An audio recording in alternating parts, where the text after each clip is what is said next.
Good morning, TTN family. Welcome back to another video. I am coming to you straight from Nairobi, Kenya. You guys know that I'm already back home. I came home a couple of days ago and I've been having like a really wonderful time catching up with family, friends, and all that good stuff. I am currently in Nairobi. You guys, some of you know who watched me from the beginning know that I basically don't have a place to stay. I don't have my own place because when I started traveling, I gave away, like, what is it called? I moved out of my place. So now I'm staying with family for a while before I figure out where next or what next. So yeah, welcome to another video. Today it's basically I'm doing a story time. I promised you guys a story time, like, of my travels across West Africa, and I'm hoping that this will help people who are planning to travel across West Africa to know some of the things that I didn't know, to prepare better. And yeah, it's just for fun kind of video where we just talk, we interact, you know, what happened behind the scenes, things you didn't get to know, because these videos are normally like, what, 30-40 minutes long, and I have 24 hours in a day, so a lot happens within a day that you guys don't get to know about. So today I just decided to make a very short and sweet video letting you know, like, you know, what happens behind the scenes. Okay, so let's get right into it. So we're going to start with Ghana, because Ghana is a country, the first country that I landed in. So I'm going to categorize this video according to first impression, last impression when I was leaving. What did I think about the place? My whole experience staying there, interaction with the people, and all that good stuff.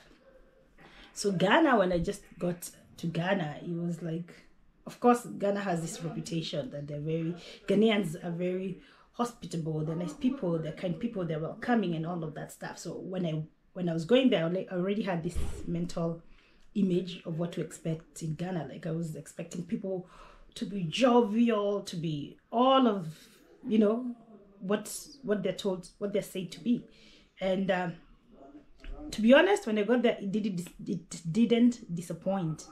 From the immigration officer, smiling, and how long are you gonna be in Ghana for? And I said maybe 3 weeks, and she gave me like 1 month.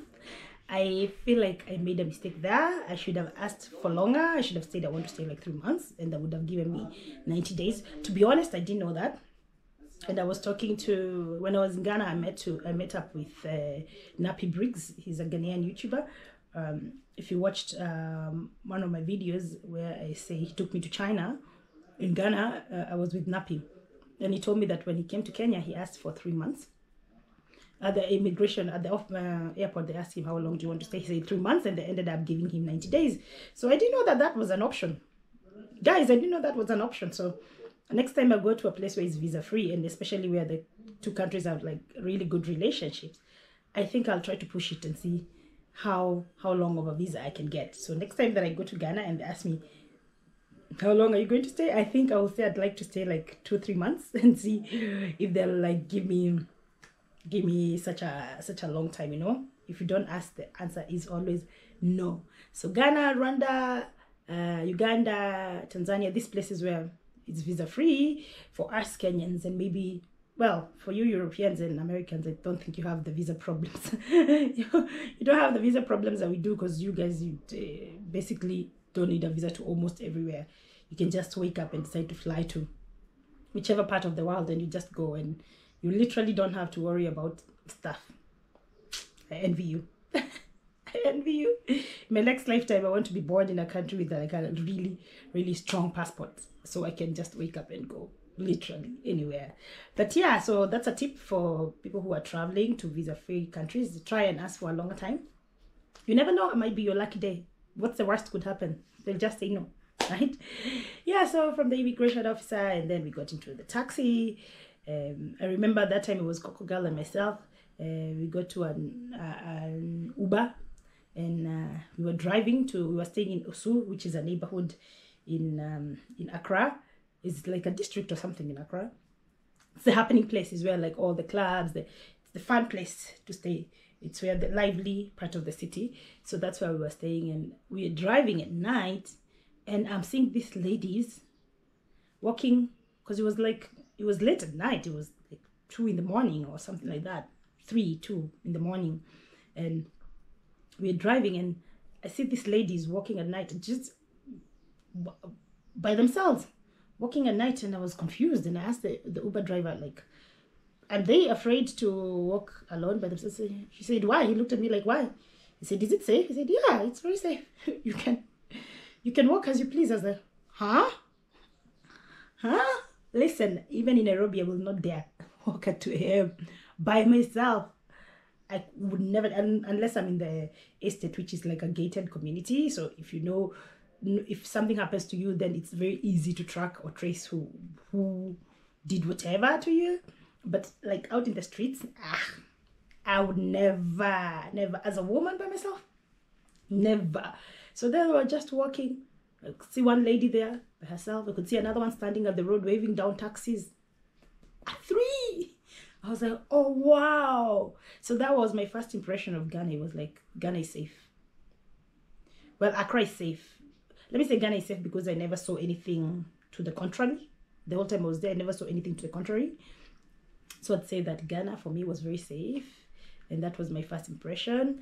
And of course, there's always petty crimes everywhere. But for me, my experience and from what I saw, Ghana was like really safe, because there was a day that I walked. Coco and I were staying in different places, so there was a time that I was just bored and I wanted to like go check out the nightlife, and it was about 11ish, almost 12, and I just left my hostel and I walked to like another place which they had live. I love live music, love live music. So I was going to that place where they had live music, and it was like a really long walk. I'd say like 20 minutes walk, and I just decided to walk because I wanted to see what's happening at night. Yeah, nothing really happened. I got to a place where it was a little bit not well lit, so I was a little bit afraid, because everywhere I was walking it was very well lit. So I was like, eh. But I got to this place, so between where I was to the place I was going, it's like 3 minutes walk, but it was very dark, so I was like afraid to walk there, because what if? So I saw this lady going to the bus stop, and I followed her to the bus stop, and I asked her, excuse me, do you think it's safe if I walk here at this time of the night? And she asked me, where are you going? I told her, I'm going to that, it was a British pub, I can't remember the name. I said, yeah, it's okay, it's a very short distance, it's okay. But don't go out farther by yourself, but it's okay. So I walked for like a minute, and then I saw policemen there just doing their thing, I was like, I was worried for nothing. And I went to the pub, but when I was leaving, I took a taxi back home. But yeah, that was really my experience with Ghana. That's me seeing those ladies walking at night by themselves really inspired a lot of confidence to me, or whatever. So yeah, I felt confident enough to just walk around by myself. And then the people were very, very nice. If you guys watched my videos, you know that especially when I was asking for directions, not once, not twice, not thrice, people left what they were doing and took me to where I'm going, like, excuse me, where can I get a bus to this place? And they're like, wait.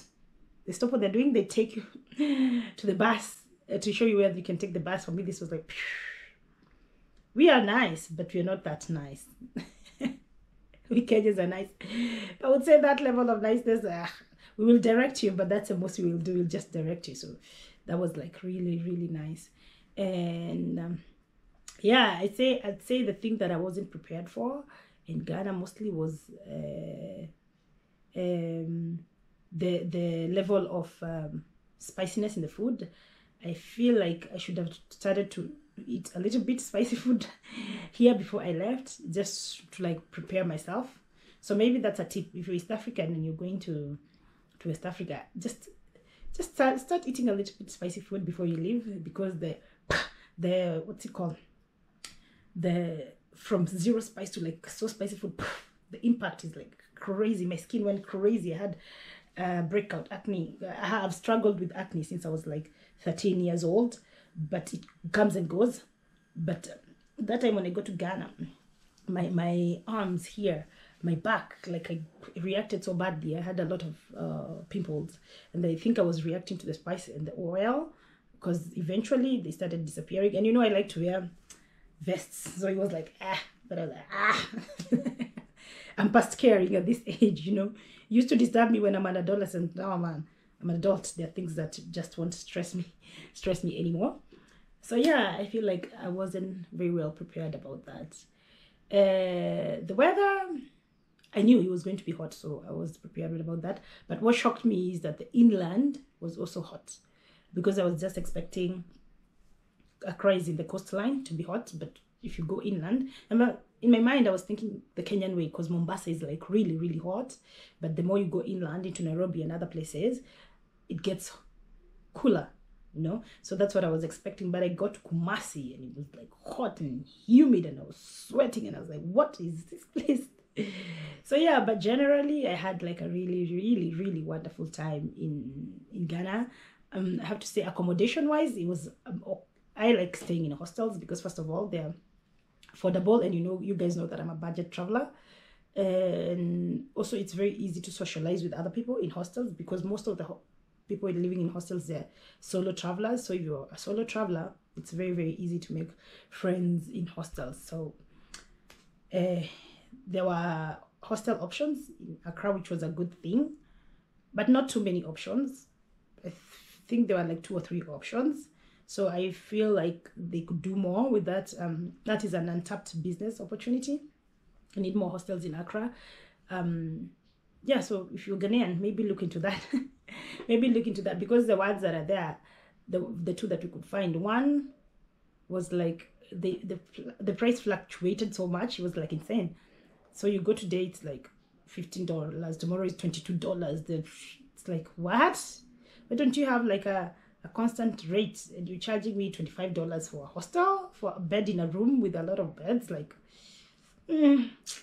So yeah, that is an untapped business opportunity. So if you're in Accra, thank me later. But I was happy that there was options of hostels, because I like to stay in hostels. In Kumasi, there was a lot of hostels, and Kumasi surprised me, because there was more options of hostels in Kumasi than in Accra, and they weren't as expensive, and they were really, really, really, really nice. Like the one I was staying in was to help women. So if you stay there, part of the proceeds, part of the money goes into helping women, teach them some skills. So they were teaching them how to be tailors, I think art and something like that. So you felt good staying there, because you knew that your money was being put to good use, to like helping the society, something like that. Does it make sense what I'm trying to say? So yeah, I'd say overall I had like an incredible time in Ghana. Cape Coast, there weren't. Oh yes, I stayed in a hostel as well, Cape Coast, but it wasn't really a hostel. Okay, so I'll give you a tip. I went on the booking websites, booking.com, Agoda, whatever, to look for a hostel in Cape Coast. I couldn't find any. So I went to Google and I Googled affordable accommodation in Ghana. In Cape Coast, it brings you options. So you click on them on maps to see where they are. And then from maps, you just try to look around, just move the map around and see if there are other options. And then you can click on that option, and then we'll probably take you to the website of that hotel or something. And then you can find more affordable accommodation. That's what I do if I'm using booking websites and I can't find anything that's really my price range. I always go on maps, or something that I really, really like. Maybe the ratings are like really bad, because not all places advertise on booking websites. So it's good to type on Google and go to maps, and then just move maps around. You will see other options around, and then click on them, and then you might find something that you like. Okay, so that's a pro tip. Pro tip, thank me later. So yeah, that hostel in what's the place? Cape Coast was nice. I liked it there. So yeah, that's Ghana also. I forgot to say the whole experience. How I felt about Ghana is that the history, the culture, the traditions. It's just amazing, amazing. And I feel like when I was in Ghana, it saddened me a little bit, because I realized how much of our culture and history we've lost in Kenya.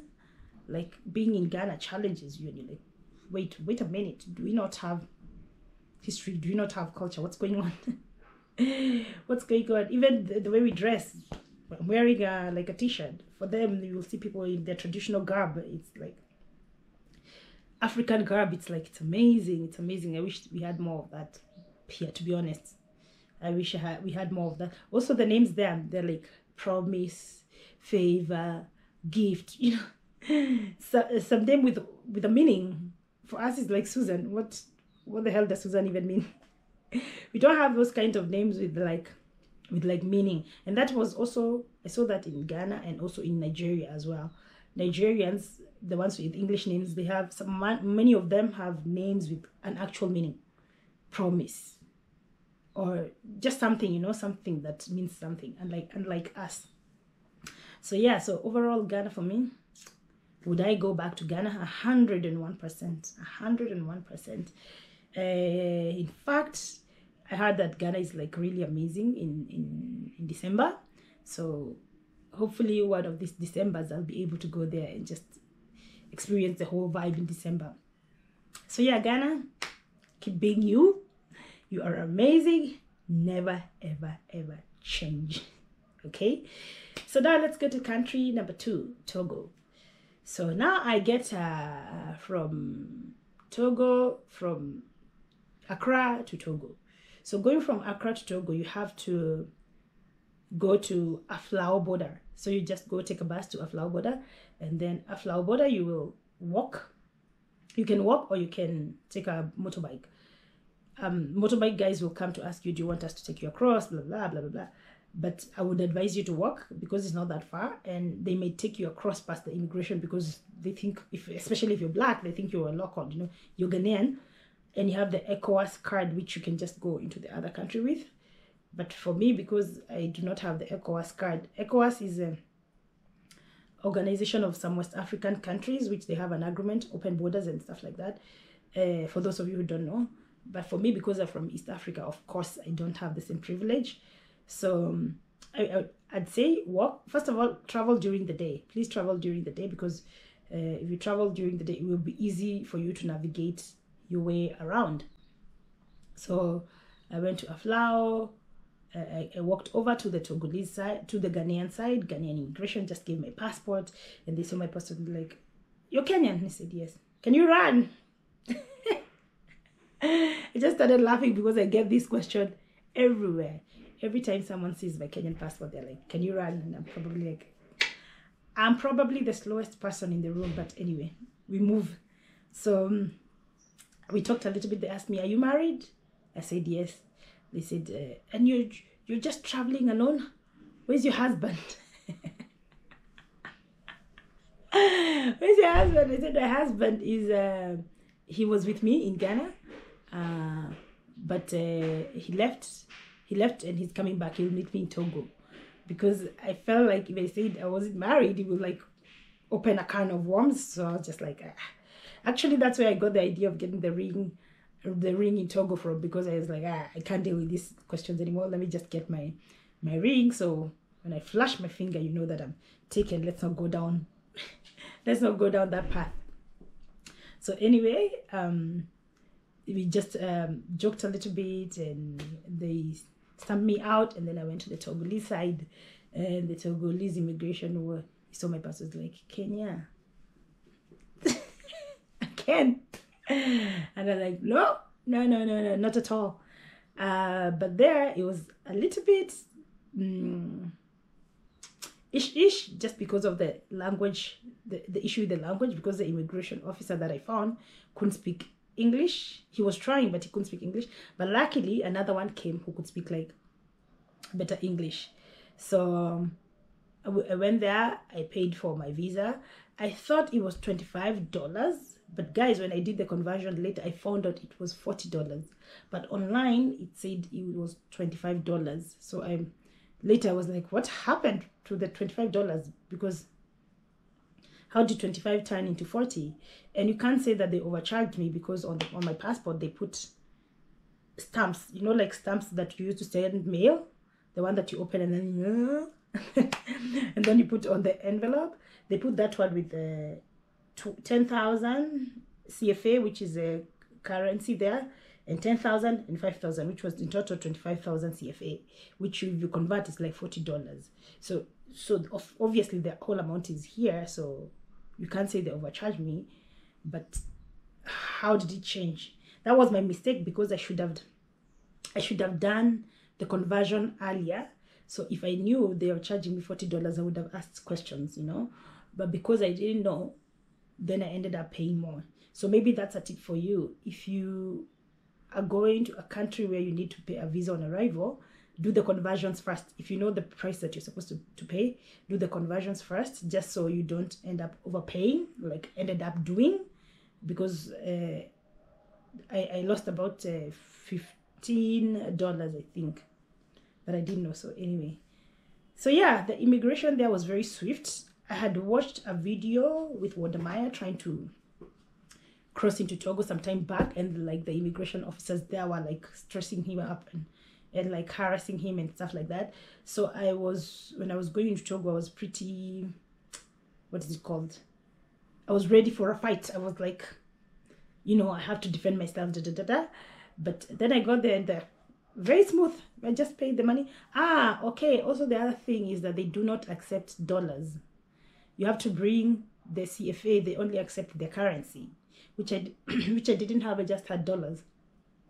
So I had to exchange with one of those guys. There are people who just hang out around immigration, and I don't know what they're doing. Maybe they're waiting for people like me. So they asked, can we change for you? So I said yes. And they changed for me, which I didn't have a choice, because I need to pay for this visa. And I can't pay it with dollars. So I just exchanged. They gave me a bad rate. It wasn't a good rate, but there was really nothing I could do. So yeah, always try to exchange some little money. Maybe at the border, Ghanaian side, you will find those people who are hanging there changing money. So just always try to exchange some little money, at least enough to pay for the visa. Because if I had done that, then I could have negotiated the rate more. But you see here, I'm already at the counter. I need to pay now. So I have no time to negotiate on the rate and all that. So I just paid. So yeah, that's another pro tip. Always get some money in the local currency. And now, when I crossed over to the Togolese side, Lome, which is the capital, it's right at the border of Ghana. And so this side of the city is Aflao, which is on the Ghanaian side. You cross the border, you go to the other side of the city, which is Lome. So I got into Lome. I took a motorbike, and the motorbike took me to my hotel. So Lome also doesn't have any hostels. I tried checking. They don't have any hostels, and accommodation there is maybe cheap for someone who's traveling for a couple of days, but if you're traveling for a long time, then it's not cheap, because the hotel was like, what, $25.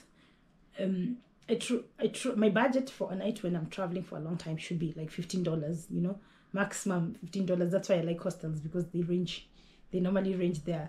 But if I'm going for a short holiday, like a 1 week holiday, of course I like to stay in nice places. I think people don't understand this, because they say, I see comment sections, people say, that's not expensive at all. I'm like, it is not expensive if I'm going for a holiday.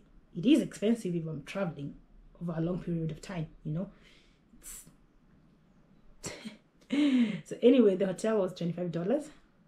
It was an okay place. I did a tour of it. If you watch my videos in Togo, then you know the place. I did a tour of it. My biggest problem in Togo was probably the language barrier, because the only people, no, wait a minute, in Togo the motorbike drivers could, this was quite amazing, the motorbike riders could speak English. Motorbike riders and the people working in the hotel, they could speak English, probably because there's a lot of Ghanaians coming there, and they use the motorbike and whatnot, so they have had to learn English to survive. So that was quite pleasing for me, because moving around with the motorbike guys was very, very easy, because majority of them could speak communicable English. You could communicate with each other. So, and the hotel staff could also speak English. My Kikuyu people. My tribe Kikuyu normally have a problem with sh. Instead of saying sh, they say ch. So it's coming out. It's coming out. So anyway, so Togo, I can't say I didn't stay long enough to like really form an opinion of the place. But for those 2 days that I was there, it was really fun. I was so happy that I met this Australian guy who had lived in Kenya, and like we could talk about things. He could speak a little bit Swahili, so it was like that was a nice experience.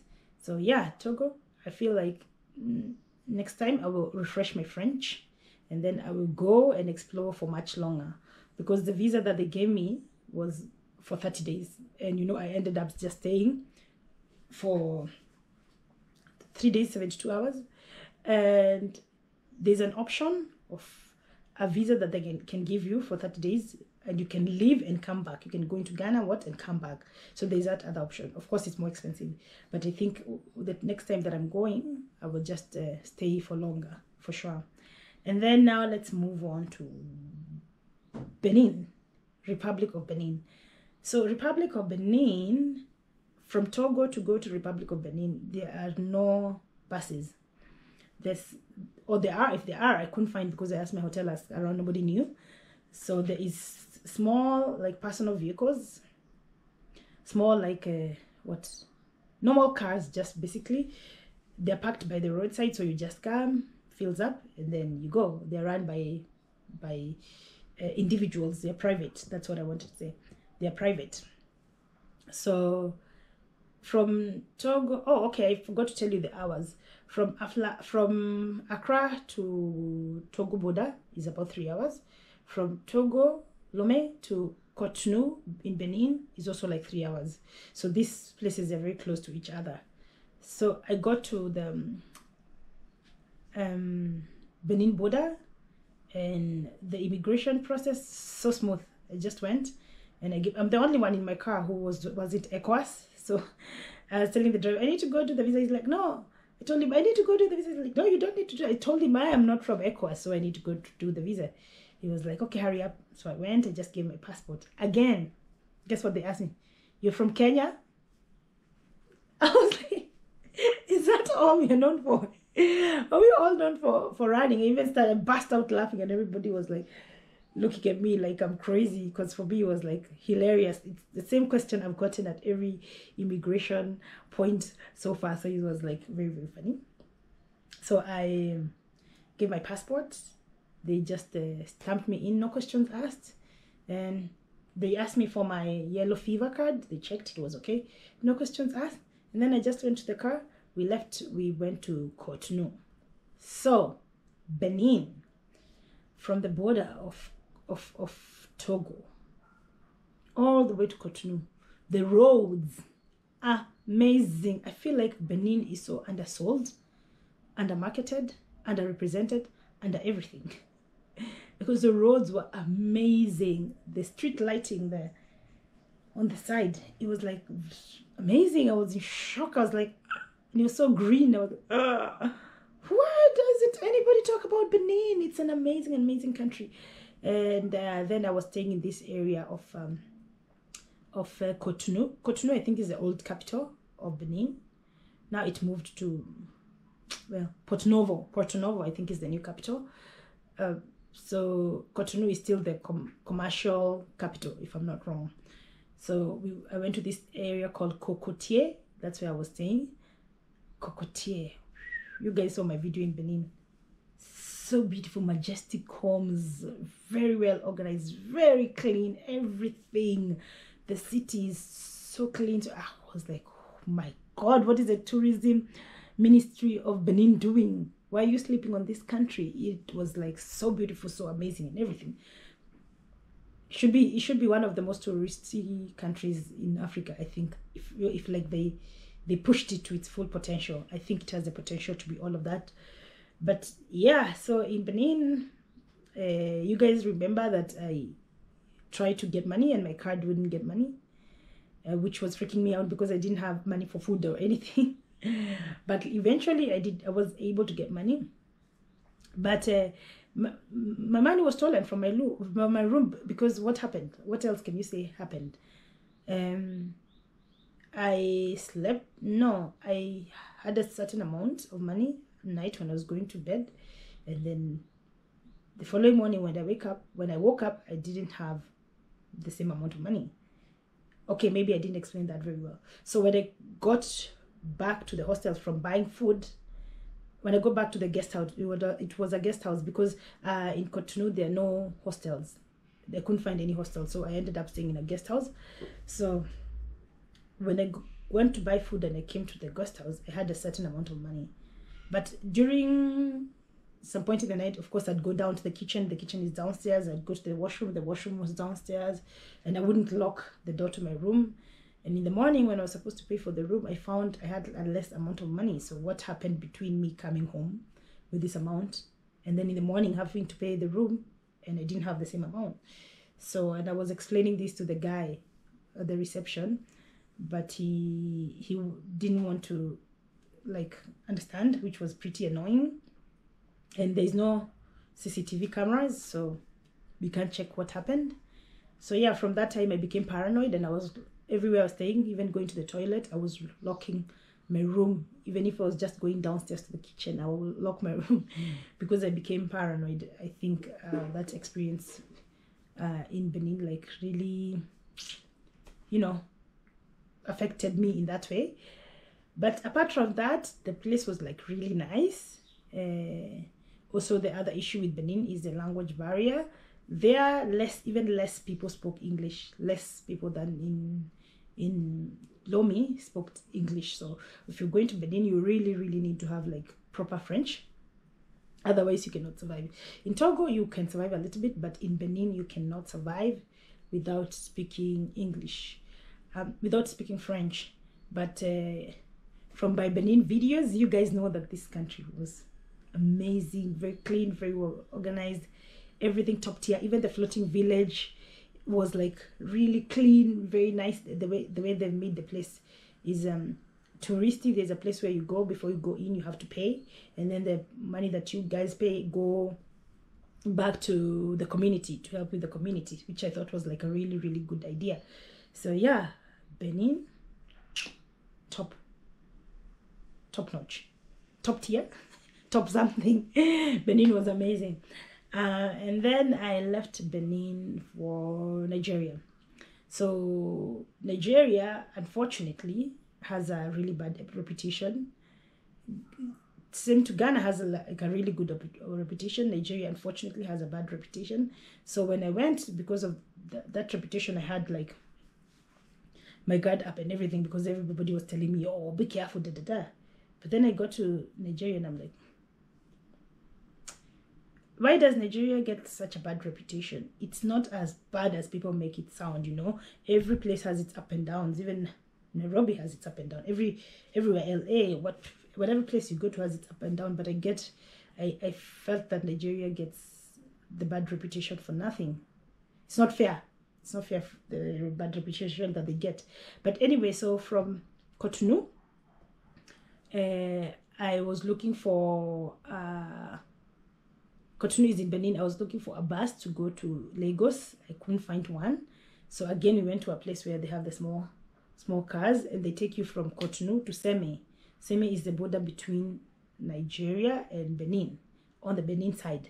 So I took one of those small vehicles. We went to Seme, and then from Seme, I had to cross over to the Nigerian side by foot. So before you cross over from Benin to Nigeria, there's a gate that you need to pay money to go through, and I had to pay 500 naira to go to the other side. Luckily, I had some CDs, Ghanaian money that I had left, so I exchanged them. On the Benin side, there people were exchanging money, so I exchanged the CDs to nairas. So I had nairas to pay for the gate fee, and then from the gate fee you have to walk to the immigration.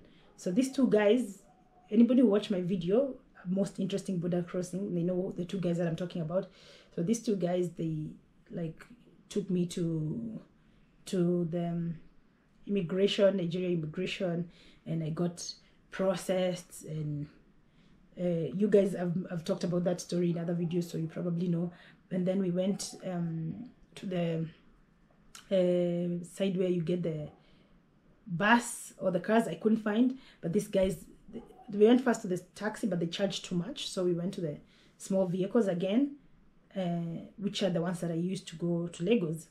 So on the way, there's like a lot of stops. You have to be prepared for that. There's so many stops. Literally every 2 minutes there's a police stop, then 2 minutes there's a customs, then the next 2 minutes there's immigration, then the next 2 minutes there's I think the military or something, I'm not sure. But when I say 2 minutes, it doesn't mean like 1-2 minutes, you know, like the stops are very excuse me, they're very close to each other.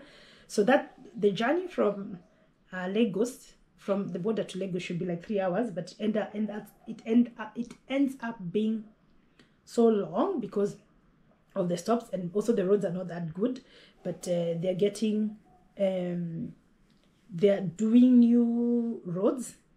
So I think that's why the roads are not so good, because, you know, when they're making the roads, they dig out like the old ones and they're making new ones.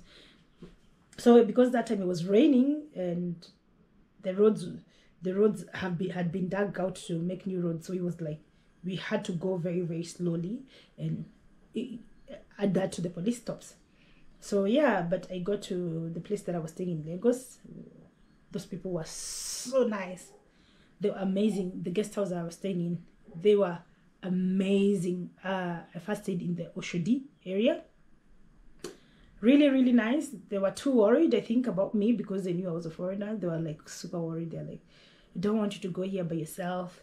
It's not safe." Da, da, da. So that made me have some level of anxiety. But once I went out, everything was like, it was okay. I felt like I was in Nairobi, you know, just like a normal. There was nothing to warrant that reputation. You understand what I'm trying to say? I didn't see or feel anything to warrant that reputation in Lagos. And then later, sorry, my camera got too hot and then it shut down. So anyway, I was saying I went to the island side, which was also like really amazing. I must admit that my best time in Nigeria was in Lagos. Lagos was my favorite part of Nigeria, the island. I was staying in Ikoyi. I was couch surfing. So for those of you who know what couch surfing is, it's pretty much like Airbnb, but for free. You stay with a person for free. So I really had a wonderful time there. Also, my host there, he like was very like telling me to be like vigilant and all that, but pretty much my experience there was very nice. The worst experience I had in Nigeria was in Abuja. It wasn't even in Lagos, and Lagos gets such a bad reputation. It was in Abuja at the market, so if you watch that video, then you know what I'm talking about. And yeah, Port Harcourt was nice. I think Port Harcourt, because they had company, Rookie Dinma. If you haven't, go subscribe to her channel. So because I was with her, I think that's why Port Harcourt was like really nice. And my second time in Lagos, I hung out with Virtue Grace, or the African storyteller. She was also very, very nice. So my stay in Lagos was like really, really amazing, and my stay in Nigeria entirely was like really amazing. I had just like 1 or 2 bad encounters, but the what's it called, the market and the accommodation one, the guy who tried to overcharge me for accommodation. So in fact, I have to report that to Agoda. So those were like only 2 bad experiences, but generally my stay there was amazing. So for Nigeria, I've said this in all my videos and I will say it again. Please bring dollars with you. You will need those dollars. Unless you have a Nigerian bank card, it's going to be rough if you don't have dollars.